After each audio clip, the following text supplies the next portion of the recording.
বিশ্বের সবচেয়ে ব্যয়বহুল স্কুল, যেখানে বছরে শিক্ষার্থীর গুনতে হয় 1,30,000-এরও বেশি মার্কিন ডলার। ইনস্টিটিউট লি রোজি নামক এই ব্যয়বহুল স্কুলের অবস্থান সুইজারল্যান্ডে।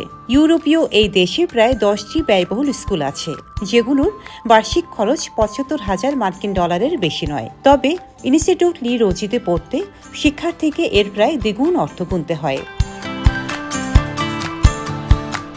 রাজাদের স্কুল হিসেবেও পরিচিত এটি। জানা যায় স্পেনের রাজা জুয়ান কার্লোস, মিশরের রাজা দ্বিতীয় ফুয়াদ ও বেলজিয়ামের রাজা দ্বিতীয় আলবার্ট এরা সবাই এই স্কুলের ছাত্র ছিলেন।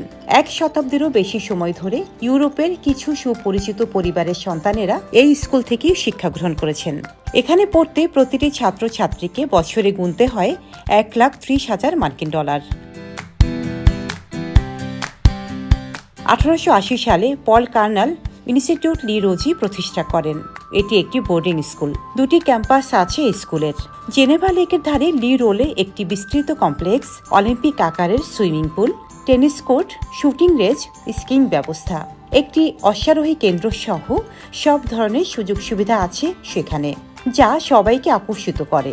স্কুলটিতে মোট 420 জন ছাত্রের জন্য 150 জন শিক্ষক আছেন। প্রতি ক্লাসে গড়ে 10 জনেরও কম ছাত্র আছে।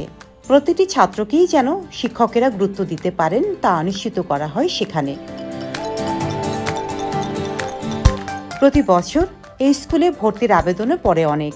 7 থেকে 18 বছর বয়সী প্রতি 400 শিক্ষার্থীর মধ্যে মাত্র 30 জন ইনস্টিটিউট লি রোজিতে ক্লাস করার সুযোগ পান। সেখানে মাত্র 3 জন প্রতি বছর বৃত্তি পান। বাকিদের গুনতে হয় 1,30,000 মার্কিন ডলার। ইউরোপের অন্যান্য বোর্ডিং স্কুলের তুলনায় ইনস্টিটিউট লি রোজি ব্যয়বহুল হওয়ার কারণ হল সেখানকার সুযোগ সুবিধা ও শিক্ষাদানের ভিন্ন ধর্মীয় পরিবেশ। তবে লি রোজির তুলনায় ইংল্যান্ডের বৃহত্তম ও সবচেয়ে জনপ্রিয় বোর্ডিং স্কুল ইটনের বার্ষিক টিউশন ফি অর্ধেকেরও কম। Desk report, Deshkal news.